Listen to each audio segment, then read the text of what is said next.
Merci. Je vais appeler donc la dernière communication de Philippe Duverneau, qui est la réponse à Michel Maire, une nouvelle méthode d'enseignement de la chirurgie, la pratique délibérée.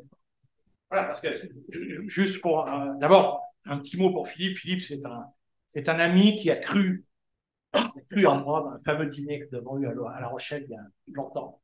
Il a cru dans mon idée et il m'a suivi depuis le départ. Donc ça, c'est quand même très agréable. Je veux dire que sans lui, probablement, il m'a ouvert l'accès aux médias virtuels que je n'avais pas, que je connaissais mal il y a longtemps. Et sans lui, probablement, l'IWAS, l'IWAS, l'IRKDWC n'existerait pas de la même manière. Deuxièmement, dans cette réflexion que nous avons dans l'enseignement, on est arrivé à former les gens d'une manière théorique, d'une manière plus ou moins pratique, etc., etc. Il manque le final. C'est comment on évalue, comment on peut enseigner mieux pendant l'opération. Alors, il y a le fellowship, bien sûr, bien voir, mais vous n'êtes pas. Et après, la réponse, Philippe Duverneau, elle nous l'a. Enfin, la barre est quand même placée un peu haut là. Je crains que après ça, je ne vais que vous décevoir. ouais. Donc mes chers collègues, merci Christophe de m'avoir invité à vous parler de ce sujet, de la pratique délibérée, qui n'a rien de nouveau et que je n'ai absolument pas inventé, mais que certains, si vous regardez sur PubMed, utilisent déjà dans différentes techniques, différents domaines chirurgicaux pour mesurer la performance chirurgicale, c'est quelque chose de très très difficile, subjectif, vous allez voir qu'on peut l'approcher un peu, et puis bien sûr la faire progresser cette performance. Ça s'appelle donc la pratique délibérée. Alors qu'est-ce que la pratique délibérée? Eh bien c'est finalement une méthode, hein, un peu comme la méthode scientifique qui permet d'approcher de manière rationnelle certains sujets complexes. Il faut d'abord se dire, bon voilà, dans la pratique délibérée, on va avoir un objectif quel qu'il soit, mettre correctement une plaque de poignet, un clou de fémur ou un clou gamma. Je vois Jean-François Kempf au fond derrière. Euh, Ensuite, il va falloir mesurer la performance, voire ensuite l'améliorer. Une fois qu'on a mesuré la performance, il va falloir identifier les fragilités, les erreurs qui ont été commises par celui qui vient d'effectuer cette performance. Et puis ensuite, eh bien, une fois qu'elles ont été identifiées, donner des pistes d'amélioration et recommencer. La pratique délibérée, c'est pas un jeu très facile, au contraire, ça demande énormément d'entraînement. Et puis ensuite, bien sûr, il va falloir réévaluer en disant, ben voilà, il va falloir dire quel est le niveau de performance que l'on accepte pour pouvoir se considérer comme quelqu'un d'un fort niveau de performance. Et là, je vais m'arrêter une seconde pour vous dire, attention, faites bien la différence entre ce que c'est expertise et une performance. L'entraîneur de Usain Bolt, par exemple, c'est un expert. Et Usain Bolt, lui, c'est un performeur. C'est pas forcément un expert. Il faut donc un expert qui va donner des pistes d'amélioration.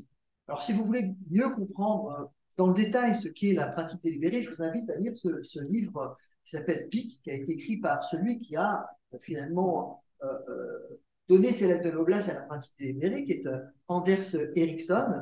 Et c'est un livre absolument extraordinaire qui nous explique comment on devient un expert. En tout cas, il explique les mécanismes qui font qu'on devient un expert dans n'importe quel domaine.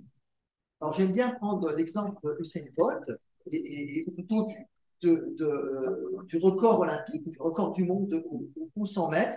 Vous voyez qu'en l'espace d'un siècle, eh bien, le record du 100 mètres a énormément progressé. Il est parti à la fin du 19e siècle à 11 minutes 80 et il était maintenant largement au-dessous des 10 secondes. Que s'est-il passé en un siècle? Est-ce que l'espèce humaine s'est améliorée? Je crains que non. Hein, si on regarde l'histoire de la siècle, c'est pas forcément terrible. En revanche, les sportifs, parce que c'est surtout sur eux que la pratique délibérée s'est appliquée, eh bien, ils s'enregistrent. Vous savez que la troisième mi-temps, eh bien, c'est de regarder la vidéo avec l'expert qui va identifier les erreurs du groupe ou de l'athlète individuel. Ici, par exemple, eh bien, on va sélectionner plutôt une certaine taille. Hein, vous allez voir, un cours de marathon n'est pas la même la même conformité qu'un coureur de 100 mètres. On va travailler pour tel type de muscle plutôt que tel autre. On va analyser aussi la biomécanique du geste lui-même et changer bien sûr aussi un petit peu les chaussures.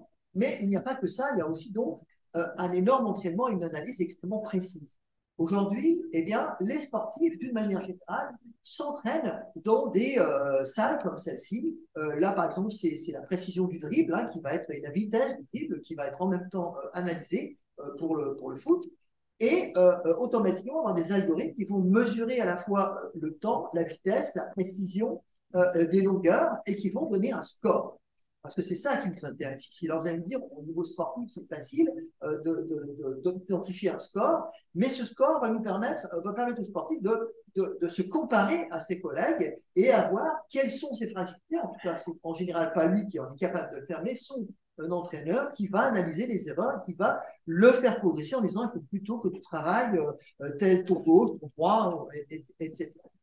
Il n'y a pas que les sportifs qui utilisent la pratique délibérée, les musiciens aussi, de manière, on va dire, un petit peu moins conscientisée. Des études ont été réalisées, notamment, je crois que c'est à Berlin, qui ont montré que lorsqu'un violoniste commence à l'âge de 5 ans, à 18 ans, il devient un véritable expert dans l'utilisation de son instrument, à condition d'avoir effectué environ 10 000 heures de pratique délibérée. Alors, ces 10 000 heures, c'est quelque chose, on va dire, un petit peu théorique, mais 10 000 heures de pratique délibérée, c'est-à-dire que vous avez le prof de musique qui va regarder la position sur la chaise, si on a une, la position du dos, et qui va tout critiquer, et l'élève va ensuite retravailler tout ça. Finalement, les musiciens ont fait pendant longtemps, ils commencent maintenant à être un petit peu, on va dire, plutôt scientifiques, mais ils n'ont très très peu été assez longtemps. Eh bien, ils commencent effectivement à analyser la gestuelle pour essayer de se progresser. Alors, cette règle des 10 000 heures, est-ce qu'elle peut s'appliquer à la chirurgie? En clair, si on regarde la législation, je ne parle pas du temps réel, mais la législation en Europe et aux États-Unis, eh bien, la durée maximum de travail, avec à peu près 5 ans d'internat, 48 heures ou 80 par semaine, vous mettez 48 semaines, vous arrivez à un nombre d'un peu plus de 10 000 heures en Europe et d'un peu moins de 20 000 heures de travail pour les internes. Est-ce qu'un interne, à la fin de son internat, est devenu un expert, quelqu'un de performant? Évidemment, la réponse est non. Pourquoi? Parce que dans ces 10 000 heures, en fait, il n'y en a que très peu des heures qui sont réellement de la pratique délibérée. Pourquoi? Parce qu'en chirurgie, la chirurgie, c'est quand même un métier, certes, vous faites travailler la cervelle, mais aussi les mains. Et le compagnonnage, mentoring, le compagnonnage est depuis très longtemps et reste et doit rester quand même une méthode d'apprentissage absolument essentielle. On ne peut pas se passer, certes, tout ce que vous avez avant nous permet de gagner un échelon, mais sans la pratique, évidemment, ça ne peut pas fonctionner sous l'œil averti d'un mentor. L'expérience, évidemment, va faire qu'on va évoluer, mais Anders Ericsson a bien montré qu'à partir d'un certain niveau, eh bien, l'expérience, elle n'évolue plus, voire à partir d'un certain âge, et on le montre dans n'importe quel domaine, elle diminue, pour un tas de raisons, notamment parce qu'on a trop confiance en soi. Mais cette expérience aujourd'hui, avec l'adage jamais la première fois pour un patient, eh bien, on ne va pas attendre trop longtemps pour essayer d'atteindre un certain niveau qui nous permette d'avoir un niveau qui permet d'obtenir une certaine autonomie. C'est pourquoi, si on ajoute la pratique délibérée, qui, là encore, ne vient pas en concurrence, mais en complément des autres méthodes d'apprentissage, eh bien, on va pouvoir peut-être améliorer la performance. Et c'est cela que l'on a essayé de faire.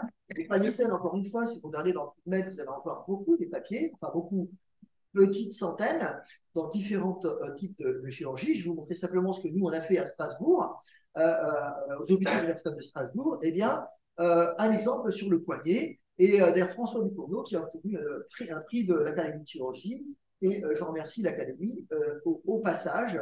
Alors, comment on fait? Eh bien, pour mesurer la performance, vous savez, ceux qui font la robotique, vous avez automatiquement, lorsque vous utilisez des simulateurs, des performances, parce que la robotique permet de mesurer automatiquement des erreurs qui sont réalisées au cours de l'utilisation du robot, le temps utilisé, si les instruments sortent du champ opératoire, s'il y a des conflits entre les instruments. Bref, on a une mesure automatique d'un certain niveau de performance, mais là, on ne peut pas. On est dans une chirurgie. ouverte. Donc, on utilise ce qu'on appelle des OSAT, c'est-à-dire finalement des items, Objective Structured Assessment of Technical Skills, qui, là, on en a une vingtaine et ça nous permet de mesurer une performance et de classer les chirurgiens en 5 niveaux. Ici, 1, c'est débutant et 5, c'est l'expert. Alors, on a fait ça au bloc opératoire. J'ai 3 chefs de clinique pour faire des fractures du poignet et on mesurait ensuite leur OSAT. On les a ensuite demandé de lire un article, de regarder une vidéo d'expert. Ils sont retournés au bloc, on a remesuré les OSAT et ensuite on a récupéré leurs vidéos et on a mesuré de nouveau l'OSAT parce qu'en fait, ce qu'on a fait, c'est qu'on leur a donné des pistes en disant voilà quelles erreurs vous avez commises. Pour corriger ces erreurs, il faut faire ceci, il faut faire cela, etc. Et on a remesuré leur OSAT. Et si vous regardez ce tableau, vous apercevez que ils sont restés en mentoring, est-ce qu'on a simulé l'expérience, parce qu'on ne peut évidemment pas le faire, ils sont restés au niveau 3 d'expérience, alors que quand on a eu la delivery practice, ils sont arrivés au niveau 5. On a fait la même chose avec les radiations ionisantes, parce qu'ils utilisaient beaucoup trop les radiations ionisantes au cours des fractures de foyer. Un groupe naïf, un groupe de pratiques délibérées. On les a réunis pendant 3 mois par visioconférence où on analysait l'utilisation de leurs vidéos. Je passe très vite parce que je suis en retard, je crois. Vous avez à gauche les résultats sur le nombre de mains, la dose de rayons X utilisés, le nombre de radiographies utilisées. Là, vous avez pratique naïve, pratique délibérée. Vous voyez que c'est au bout de 11 fractures, on a une différence énorme entre les deux groupes. On a fait la même chose, donc cette fois-ci, sur des internes, donc non pas de niveau 3 d'expérience, d'expertise de niveau 2. On les a amenés dans un laboratoire et on a utilisé des Sobones et on leur a montré une vidéo d'experts. Et puis, on a fait 3 groupes. Un qui a vu une fois, qui a fait 5 osteosynthèses. Un autre qui a vu la même vidéo 5 fois, 5 osteosynthèses. Et un groupe de pratique délibérée qui a vu la même vidéo et ensuite qui a vu sa propre vidéo commentée par un expert. Évidemment, on a utilisé les OSAT, alors pour la passe vite, la position de la plaque, la longueur des vis, les bonnes vis, etc. Et vous avez le groupe de pratique délibérée qui, évidemment, a statistiquement les meilleures notes. On a fait la même chose avec les plaques de clavicule. L'article a été accepté. On a fait 2 groupes ici qui ont montré, là encore, là ce sont les OSAT. Vous voyez la différence entre à gauche le groupe de pratique naïve et à droite de pratique délibérée. Et nous sommes actuellement en train de faire la même chose sur la fibula.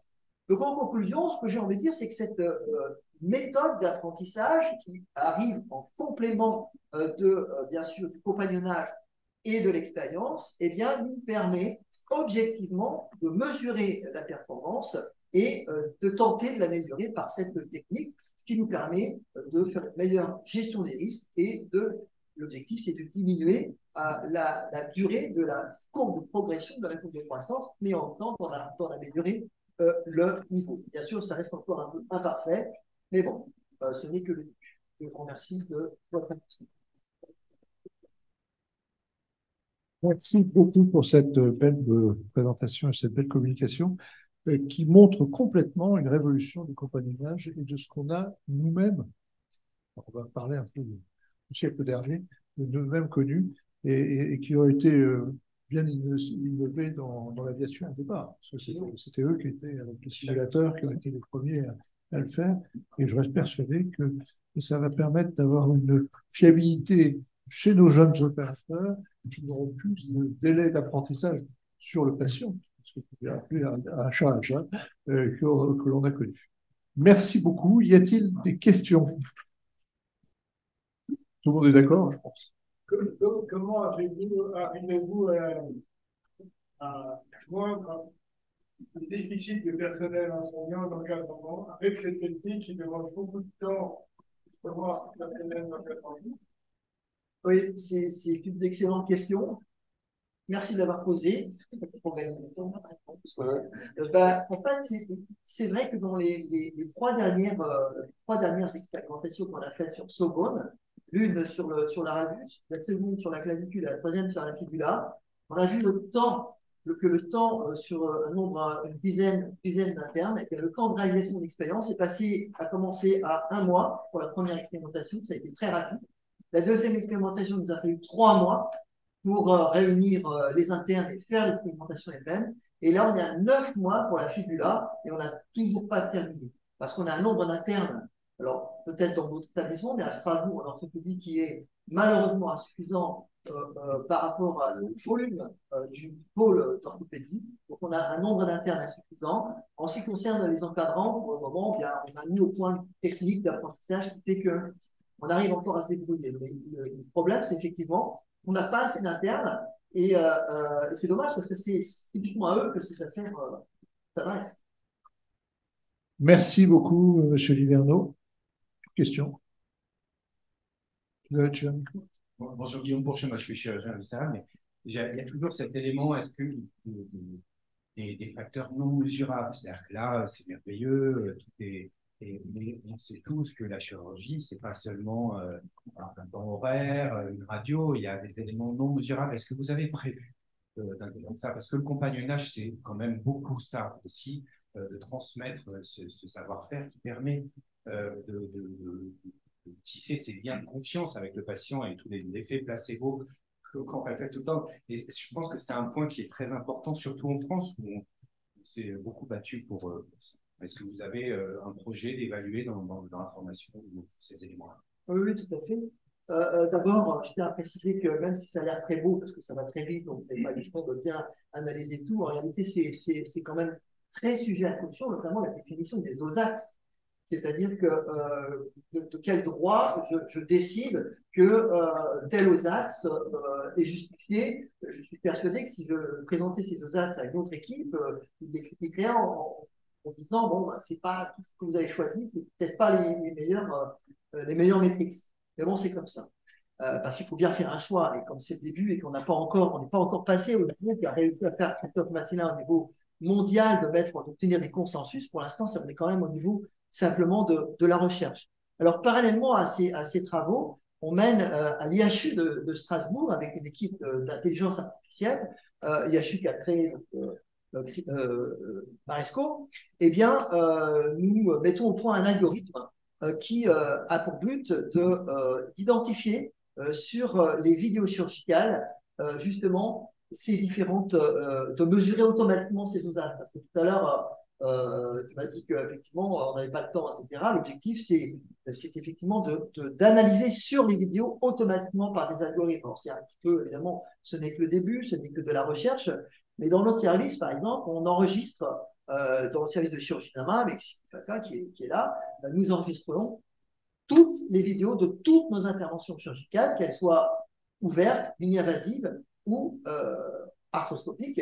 Ça nous donne un énorme stock qui nous permet de travailler avec l'équipe de l'IHU pour mettre au point cet algorithme qui, nous avons une thésarde là-dessus qui commence sa deuxième année de thèse et déjà on a des résultats qui sont assez bluffants. Merci beaucoup, Monsieur Liverneau. Je suis un petit peu déçu parce que nos académiciens étrangers, je vois qu'il y en a beaucoup qui sont branchés. Il n'y a eu aucune question cette année. Cette fois-ci, qu'est-ce qui se passe? Au Brésil, ça dort un peu ou... Non, mais pas de questions des académiciens étrangers. Ah si, il y a un académicien luxembourgeois qui relève le défi. Un académicien étranger qui est sur place. Qui est sur place, en présentiel. Okay, je ne vais pas m'étendre longtemps. Premièrement, beaucoup de compliments sur tous vos exposés. Et moi, je viens d'une génération, évidemment, qui a été élevée à Strasbourg par le compagnonnage, les professeurs, etc. Je connais très bien Jacques Maresco et on est aussi en contact et on travaille beaucoup avec l'IRCAD au Luxembourg et c'est très bien. Il y a une question fondamentale que je voulais lui poser sur votre impression sur ce que vous avez appelé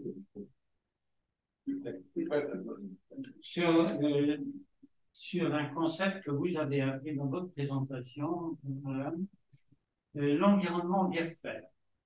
Parce que l'environnement virtuel, il est maintenant utilisé dans beaucoup d'enseignants qui veulent remplacer l'anatomie. Je vous donne un exemple. Déjà en première année de médecine, on essaye d'enseigner le virtuel. Il y a 20 ans, j'étais président des médecins hospitaliers européens. Quand IELTS a fait son apparition dans le monde hospitalier, on avait beaucoup de problèmes pour déterminer ce rôle. Et on parlait alors d'un instrument pour améliorer. Mais les bases, l'anatomie, les relations professionnelles, chirurgicales et tout ça, dans le virtuel seul, si on commence trop tôt sans connaissance de base, ça mène à une illusion. Je voulais savoir votre appréciation. Je crois que c'est à Christophe de répondre. Ah bah, vous avez tout à fait raison, c'est évident. Mais il faut bien comprendre une chose quand même qui est une chose très particulière. Quand j'étais externe de bloc opératoire, long time ago, j'opérais. Je faisais des ablations de matériel, j'enlevais des varices. Quand j'étais interne, j'opérais en garde. Nous ne dérangions jamais le chef de clinique, sauf quand c'était vraiment très grave. Quand j'étais chef de clinique, j'opérais.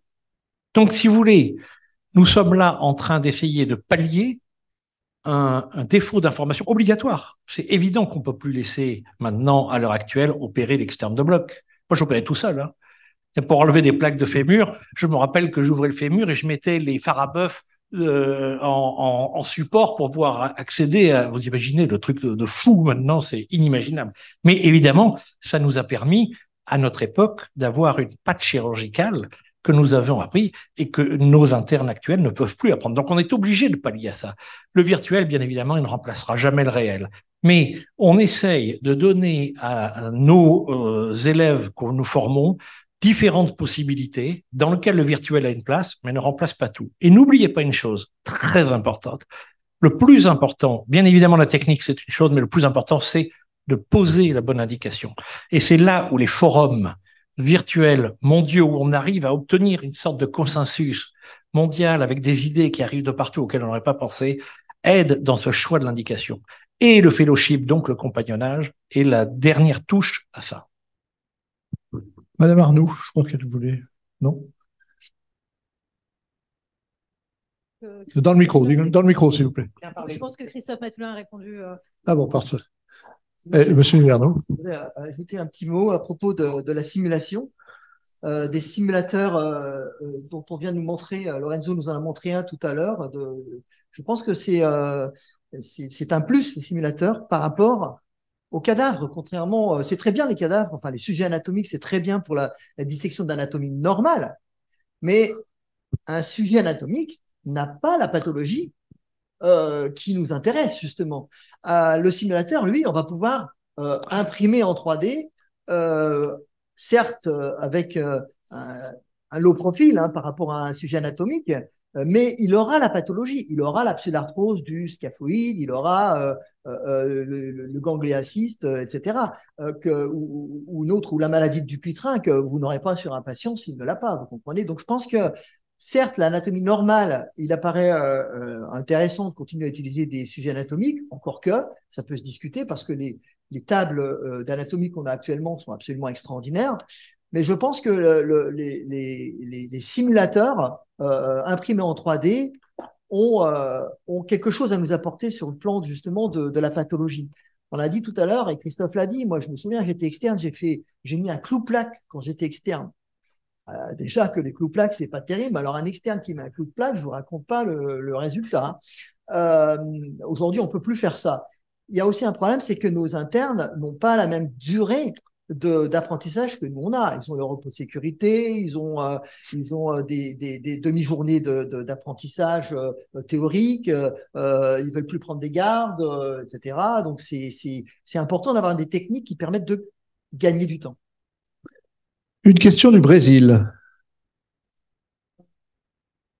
Non. J'ai vu une question du Brésil. Oh yeah. Merci beaucoup. Moi, je pense que la question d'enseignement est très importante. Mais pour faire l'entraînement avec l'ophtalmologie, nous avons déjà un système très intéressant qui c'est la visualisation 3D. Et ici, dans la Fondation Bantésier, à Goiânia, au Brésil, nous enseignons les résidents pour faire ce type d'entraînement. Alors, ça devient très facile de faire la chirurgie des cataractes. Ici, maintenant, je suis dans les OAR, nous faisons ici des chirurgies de cataracte. Et maintenant, ces systèmes d'enseignement, ce sont très, très, très importants, je pense. Merci beaucoup de votre témoignage. Je crois qu'il y avait une autre. Professeur Joannet. Vous avez eu beaucoup de moyens pour beaucoup de temps finalement. Moi j'étais très frappé. On a De Chasse qui est venu ici nous expliquer qu'en France on forme un pilote de chasse en 5 ans.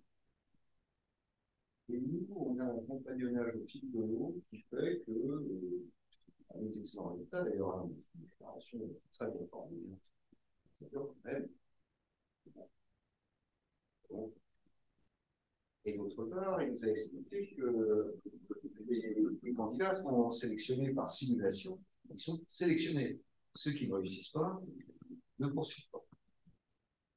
Et donc, je trouve que ça donne à penser.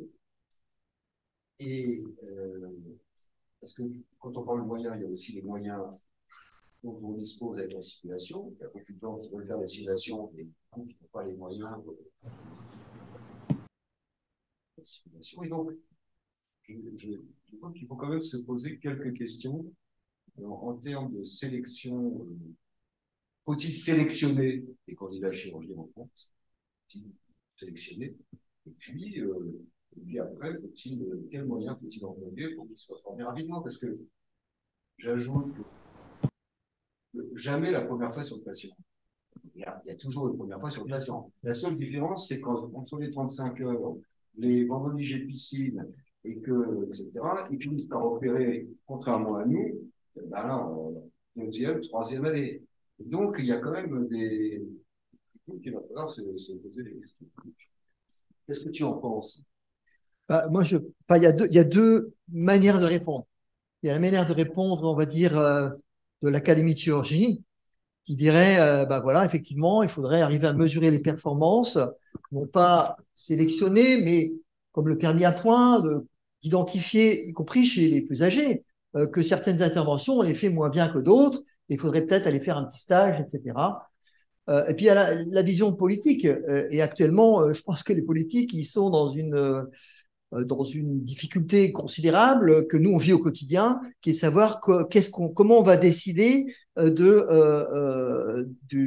la démographie médicale. Et si on commence à sélectionner par le haut, je crois pardon, mais il ne restera plus grand monde pour opérer les gens. Hein. Donc, on est entre le marteau et l'enclume. Que faut-il faire? Est-ce qu'il faut vraiment être extrêmement dur et dire, voilà, on ne peut opérer que si on a tant de points au niveau de performance, ou est-ce qu'il faut dire, il faut peupler les déserts médicaux et on doit se contenter d'un certain niveau? Moi, je pense que la vérité est entre les deux, mais c'est un sujet très, très délicat. Tu as tout à fait raison. Je vais, dans le temps qu'on a et les moyens qu'on a, il y a quand même le moyen le plus important, c'est quand même l'envie d'enseigner. Et parce que tout ça, bien sûr, c'est pris sur nos temps libres. Donc moi, maintenant, j'ai arrêté mon activité de chirurgien pour me consacrer uniquement à cette partie. Mais quand j'étais chirurgien, je faisais exactement la même chose, en plus de mon métier de chirurgien. Ce que fait Philippe, ce que font tous mes collègues, ce que vous faites aussi. Et donc, ce temps d'enseignement que nous prenons sur nous pour se déplacer dans les cours, dans les congrès, de prendre du temps, c'est du bénévolat pur, et il ne se résume qu'à une seule chose, c'est la passion de l'enseignement, qui est l'essentiel, qui m'a toujours habité. Et je crois que si on arrive à donner cette envie, et quand vous voyez la jeunesse de mes collègues, cette envie de poursuivre ça, ça restera le meilleur moyen quand même de continuer l'enseignement. Merci beaucoup. Merci. La séance est suspendue et j'ai appelé le secrétaire perpétuel pour nous donner les résultats des élections, parce qu'aujourd'hui, il y avait des élections pour les nouveaux académiciens.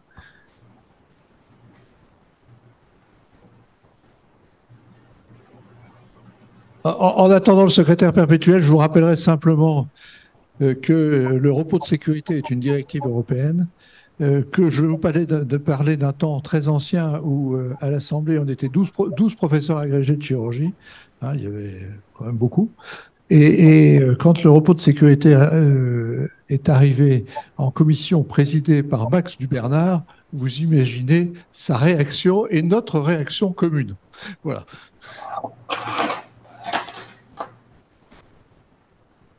Le nombre de suffrages exprimés était de 113. La majorité, donc 58 voix, ont été élus les docteurs Achour, Joly-Berly, Borelli, Weiss, Gouron, Dott, Gabizon, Camus, Cascler, Petenati, Anthony, De Roussin, Gums, Casanova, Lugli, Mourad, Daven, Guyu, Appar et Nyangotimo. Alors, je